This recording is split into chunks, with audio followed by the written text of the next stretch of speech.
மூலமந்திரம்.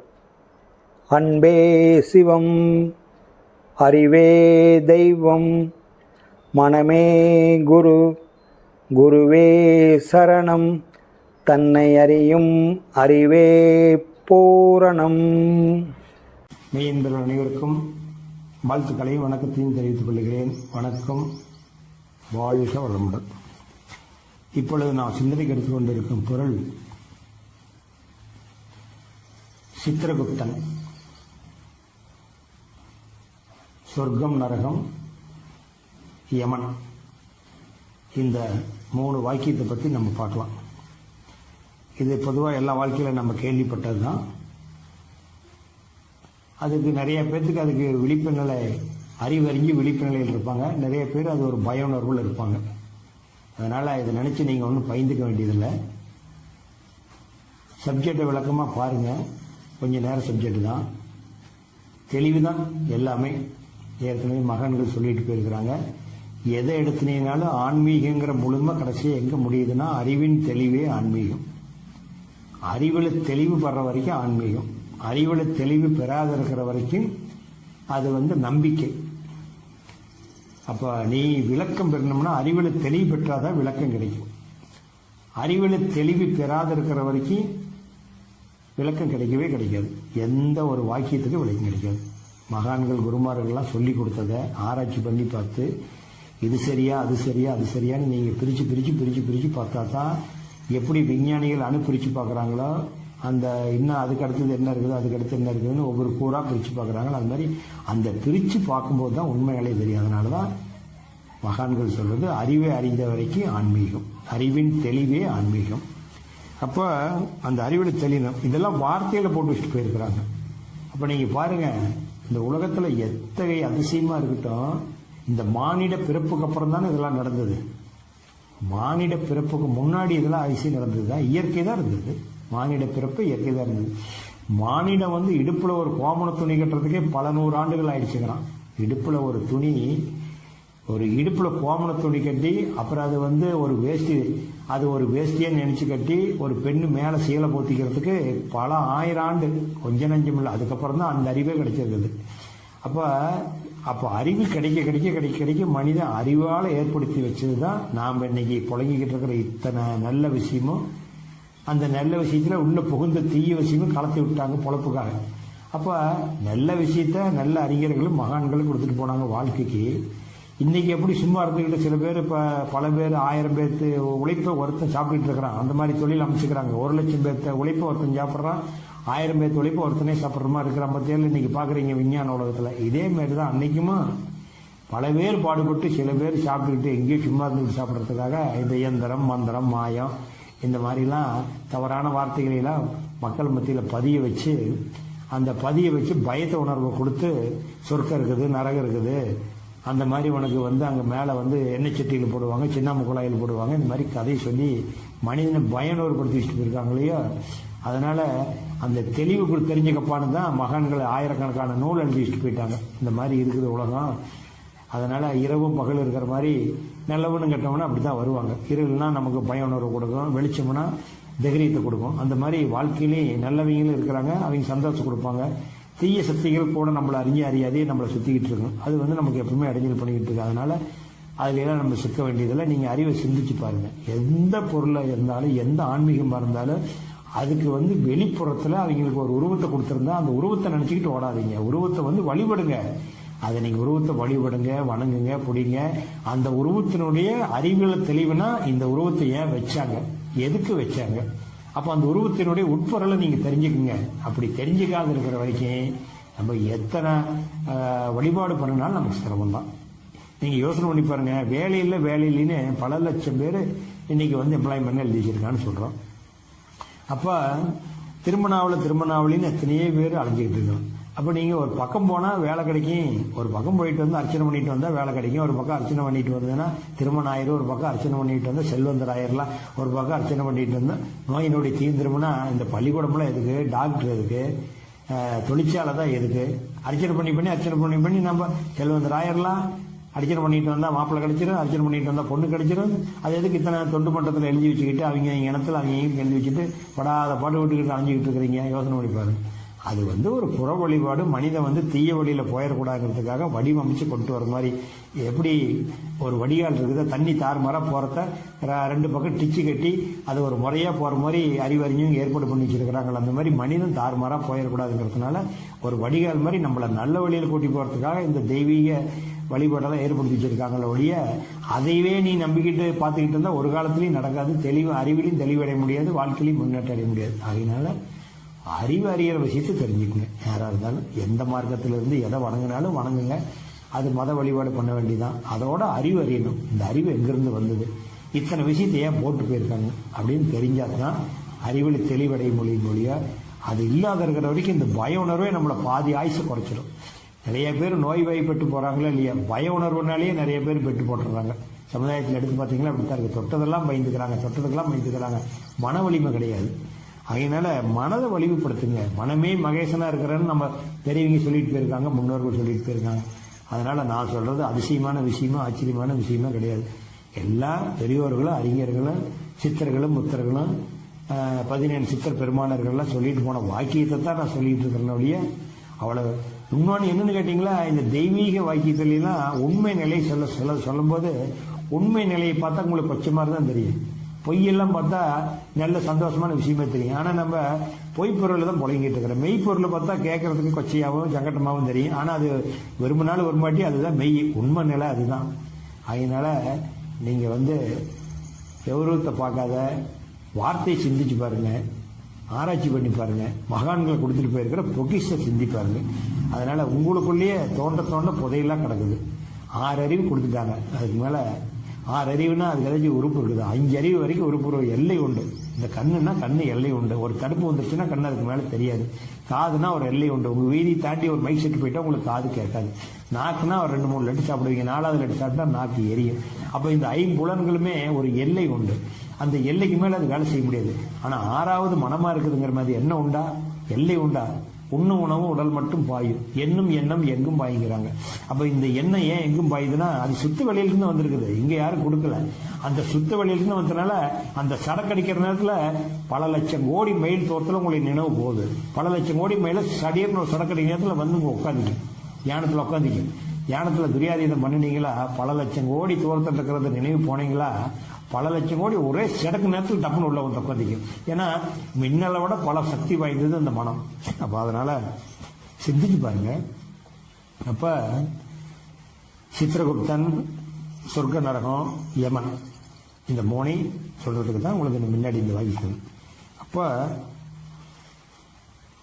சொர்க்கம் நரகம்னா என்ன? சுவர்னா இறைத்தன்மையோடது, நரன்னா மனித தன்மையுடையது. நீங்க அதுலேயே புரிஞ்சுக்கலாம். இப்ப வானத்தை பார்த்தா சுவர் மாதிரி தான் இருக்குது. மேல அண்ணாந்து பார்த்தீங்களா, அங்கே தடுப்பு தெரியுதா உங்களுக்கு? கீழே தான் நமக்கு தடுப்பு தெரியுது. அப்ப சுவர் அப்படிங்கிறது தெய்வத்தன்மை உடையது. அது நரன்னா மனித தன்மையுடையது. இந்த 2க்கும் பாருங்க, 2வது வார்த்தை எங்க வருது? அகத்துல போய் முடியுது. சுவர் பிளஸ் அகம் சுவர்க்கம், நரன் பிளஸ் அகம் நரகம். அப்போ அந்த சொர்க்கமும் அகத்துக்குள்ளதான் முடியுது, நரகமும் அகத்துக்குள்ளதான் முடியுது. இப்ப சொர்க்கங்கிறது சந்தோஷமான வாழ்க்கை, நிறைவான வாழ்க்கை, நிம்மதியான வாழ்க்கை, குறைவில்லாத வாழ்க்கை, மகிழ்ச்சியான வாழ்க்கை, ஆனந்தமான வாழ்க்கை, அமைதியான வாழ்க்கை. இப்ப நரன்கிறது துன்பமான வாழ்க்கை. சாதாரண மனிதன் சில பேர்த்த தவிர, அறிவு அறிஞர்களை தவிர பெரும்பாலான பேர் இந்த மனித பிறப்பில் எடுத்துட்டீங்க, பெரும்பாலான பேர் துன்பத்துல தான் இருக்கிறாங்க. காரணம் என்னன்னா அவங்க ஆராய்ச்சி பண்ணி பார்க்கறது இல்லை. இப்ப நம்ம ஒண்ணு வாங்கணும்னு நினைச்சா தகுதி இருக்குதா இல்லையா நினைக்கிறது இல்லை.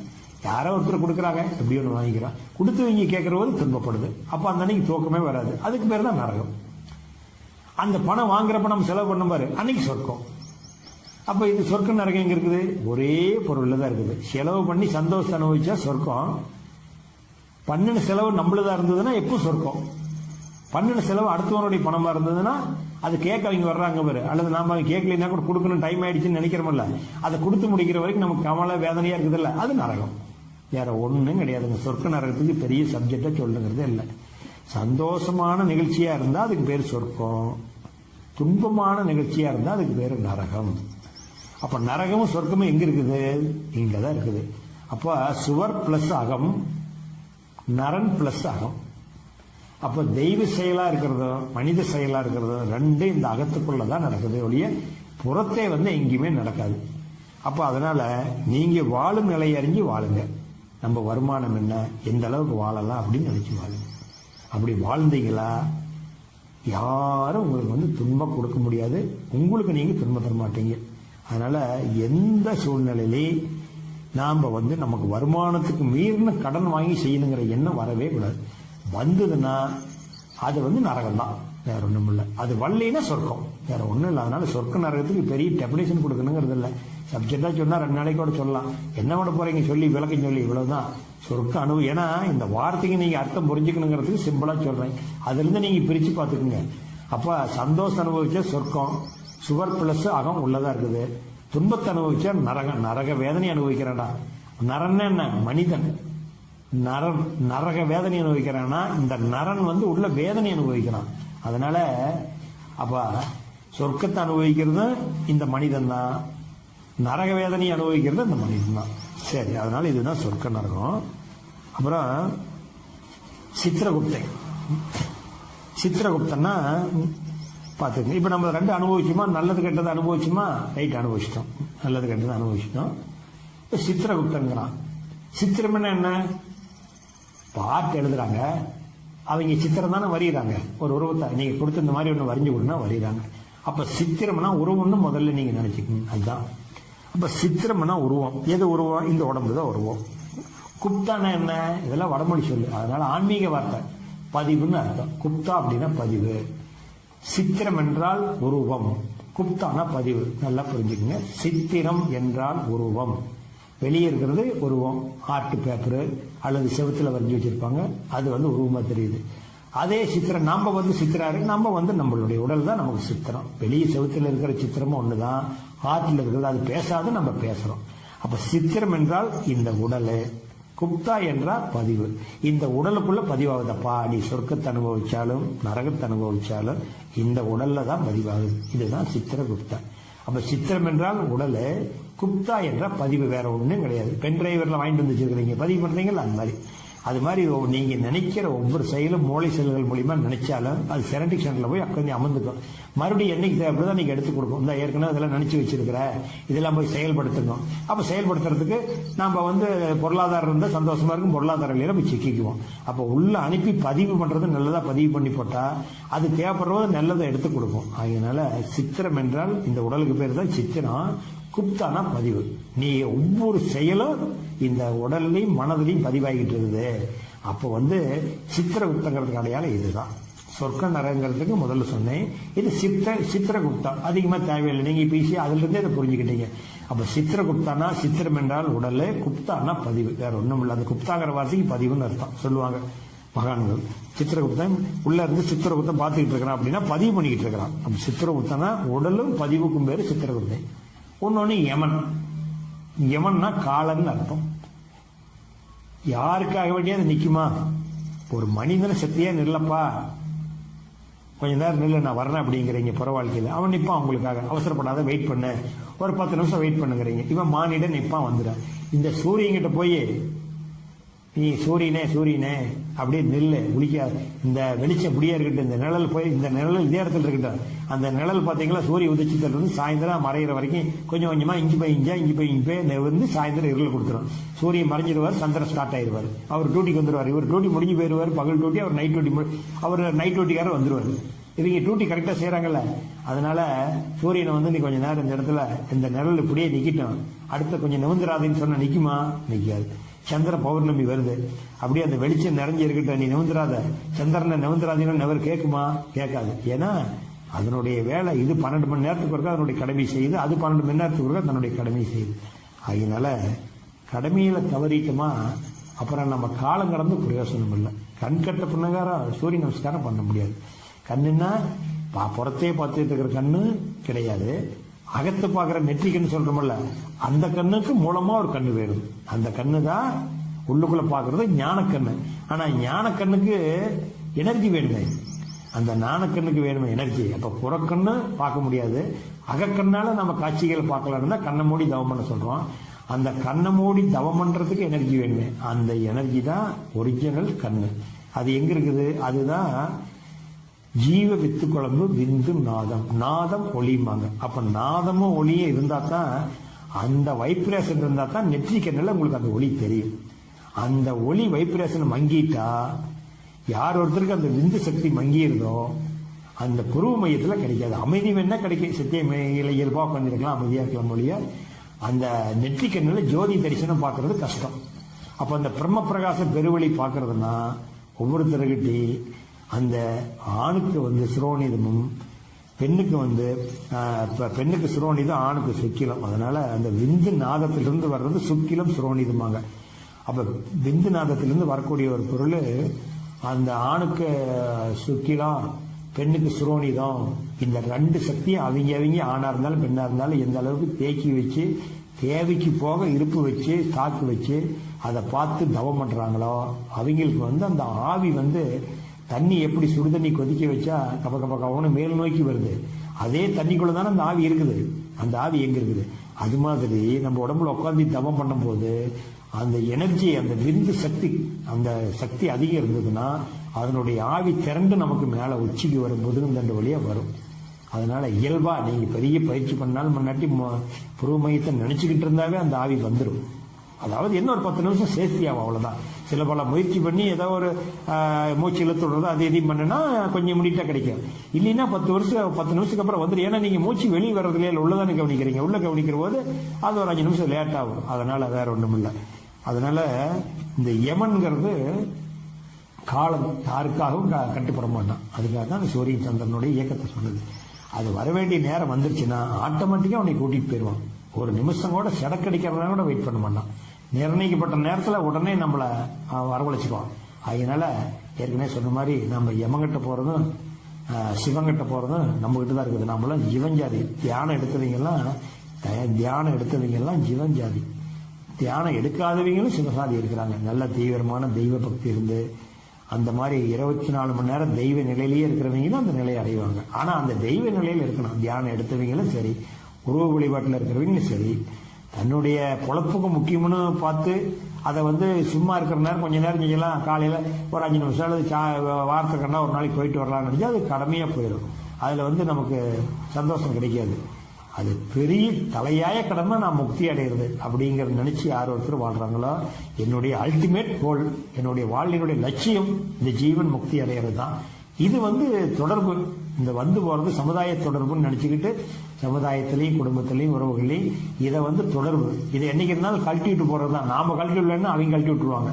அதை மனசுல ஆன கடமை செஞ்சாகணும். அதை மனசுல வச்சுக்கிட்டு வாழ்ந்தா இந்த சொர்க்க நரகம், சித்திரகுப்தை, யமன் இது எல்லாம் நமக்கு ஒண்ணுதான். ஏன்னா நமக்கு ஒன்னே ஒண்ணு சுத்த வெளி, பரிசுத்த வெளி, பிரம்ம பிரகாச பேரொளி, ஆதிநிலை, மெய்நிலை. இதுதான் நமக்கு தேவை. அதுக்காக தான் நம்ம பிறந்திருக்கிறோம். அதனால யோசனை பண்ணி பாருங்க.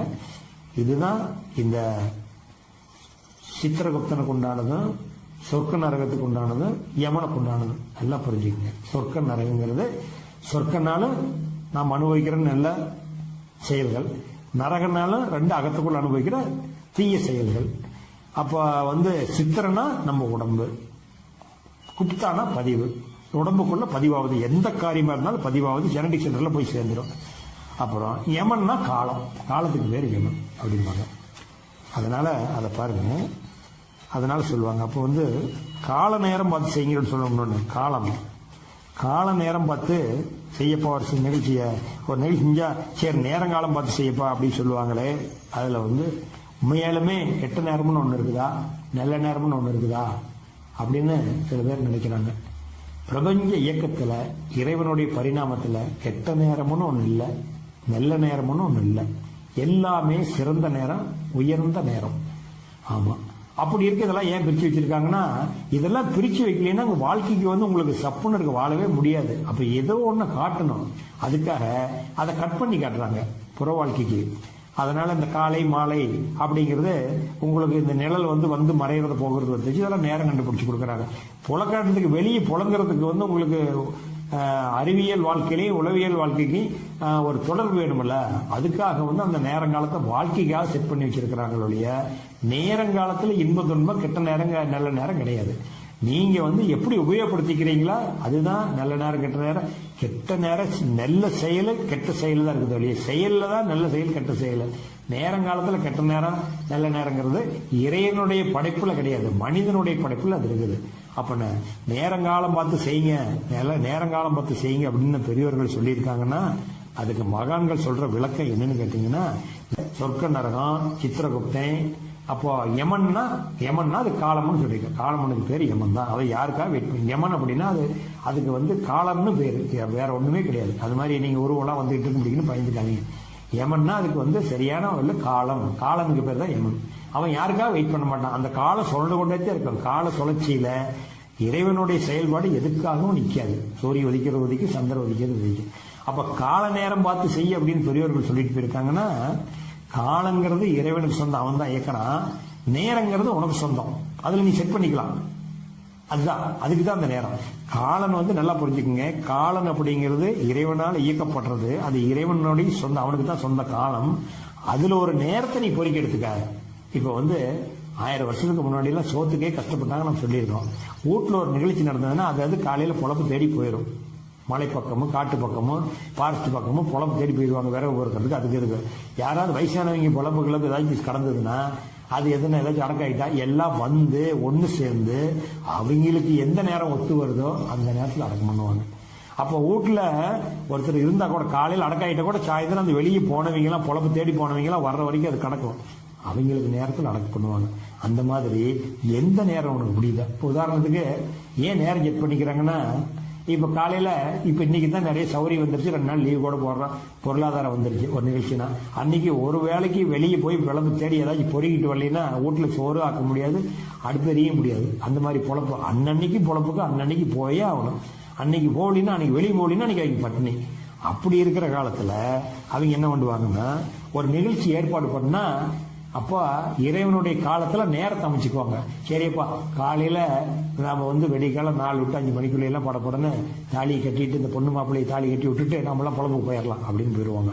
அல்லது சாயந்தரம் நிகழ்ச்சியா இருந்ததுன்னா ஒரு திரண்டி சுத்துற மாதிரி நிகழ்ச்சி, வேற ஒரு வீட்டுக்கு போற மாதிரி சாயந்தரம் எல்லாம் வச்சுக்கலாம்ப்பா, எல்லாம் வேலைக்கு போயிட்டு வந்து சாயந்தரம் வச்சுக்குவாங்க.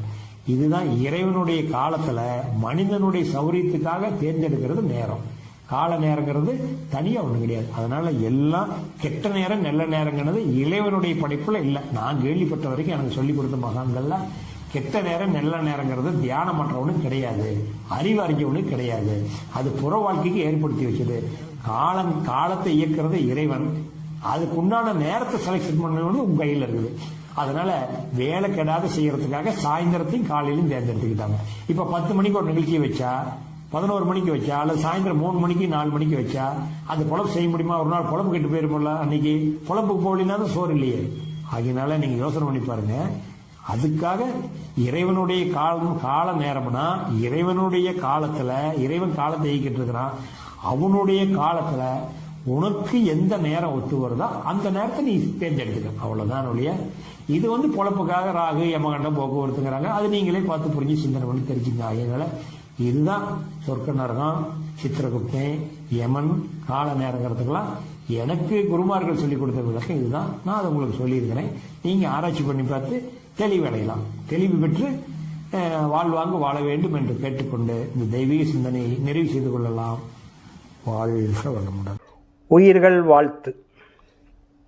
எல்லா உயிர்களும் இன்புற்று வாழ்க, கொல்லா விரதம் குவளையமெல்லாம் ஓங்குக, நல்லோர் நினைவு நாடெங்கும் பரவுக, வள்ளல் மலரடி வாழ்க வாழ்கவே.